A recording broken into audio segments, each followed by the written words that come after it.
और इसकी अपनी विशेषता जो है पहाड़ी मूल के अनुसार भी इसकी विशेषता है। और इसने से और आर्थिकी के रूप में कहूँ कि बहुत सशक्त हो तो उतना सशक्त भी नहीं है। उसके बावजूद भी बड़ी-बड़ी बैठकें यहाँ पर हो। दुनिया के प्रमुख विकसित और विकासशील देशों की अर्थव्यवस्था का एक मंच है जिसका नाम है G20। और अब G20 की बैठक उत्तराखंड में होने जा रही है। G20 की बैठक के चलते उत्तराखंड की मंत्रियों का खुशी का ठिकाना नहीं है। राज्य में अंतर्राष्ट्रीय स्तर की बैठक से हर कोई खुश है। ग्रुप ऑफ G20 के 2 आयोजनों की जिम्मेदारी उत्तराखंड को मिली है। ये उत्तराखंड के लोगों के लिए बहुत ही सुनहरा मौका है।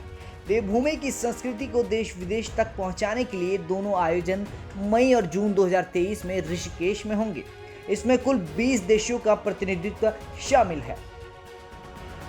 देखिए G20 हमारे भारत को अध्यक्षता करने का मौका मिला तो मैं पहली बात तो अपने प्रधानमंत्री जी को धन्यवाद भी देना चाहूँगी, बधाई भी देना चाहूँगी। जहाँ तक आपको मालूम है कि अन्य देशों में जब G20 जैसा कार्यक्रम होता है तो केवल वो 2 स्थानों को चयनित करते हैं और ऐसा मैंने देखा है उसमें। उन्होंने 2 स्थानों को चयनित किया और ऐसे जगह चयनित किया कि वो सिर्फ़ वो मीटिंग करें और एयरपोर्ट हो आस-पास हो और वहीं से वो निकल जाएँ। बैठक में एक पूरा सत्र G20 के कार्यक्रमों को लेकर समर्पित रहेगा।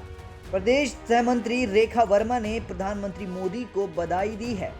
इसके साथ ही उनका कहना है कि उत्तराखंड की संस्कृति और संस्कार को देश विदेशों तक पहुंचाया जा सकता है।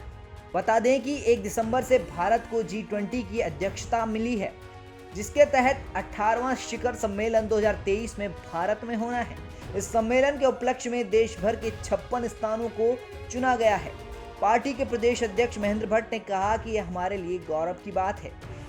साथ ही प्रदेश प्रभारी दुष्यंत गौतम ने मेजबानी मिलने पर भारत को सौभाग्यशाली घोषित किया है। साथ ही उन्होंने मेहमानों की मेहमान नवाजी की खास तैयारियां भी की है। देखिए यार, ये भारत का सौभाग्य है कि G20 की मेज़बानी भारत को मिली है। पहली बात तो ये है। दूसरा एक बहुत बड़ा अनुभव जो हमारी मेहमान नवाजी का है, वसुधैव कुटुंबकम का है, वो हम विश्व को देने वाले हैं। G20 की बैठक की खबर सुनकर कैबिनेट मंत्री रेखा आर्य भी काफी खुश नजर आईं। साथ ही उन्होंने उत्तराखंड जैसे राज्य की अंतर्राष्ट्रीय ब्रांडिंग की बात कही और सीएम धामी को बधाइयां दी। देखिए, मैं मानती हूँ कि उत्तराखंड क्योंकि छोटा सा एक राज्य है और इसकी अपनी विशेषता जो है पहाड़ी मूल के अनुसार भी इसकी विशेषता है। और इसने से और आर्थिकी के रूप में कहूँ कि बहुत सशक्त हो तो उतना सशक्त भी नहीं है।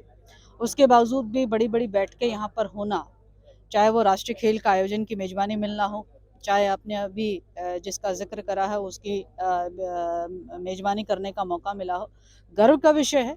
उत्तराखंड का नेतृत्व इसमें बहुत मजबूत है, इससे साफ झलकता है।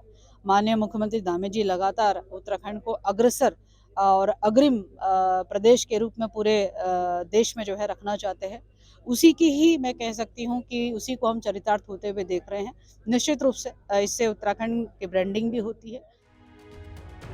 G20 दुनिया के विकासशील और विकसित देशों की अर्थव्यवस्था का एक मंच माना जाता है। इसमें 19 देश शामिल हैं। इन देशों में भारत के अलावा जापान, रूस, Argentina, Brazil, Canada, Australia, Indonesia, France, Germany, Mexico, Saudi Arab, दक्षिण अफ्रीका, कोरिया गणराज्य, तुर्की, यूनाइटेड किंगडम, संयुक्त राज्य अमेरिका, इटली और चीन देश शामिल हैं। देहरादून से एनके शर्मा के साथ ब्यूरो रिपोर्ट उत्तराखंड तक।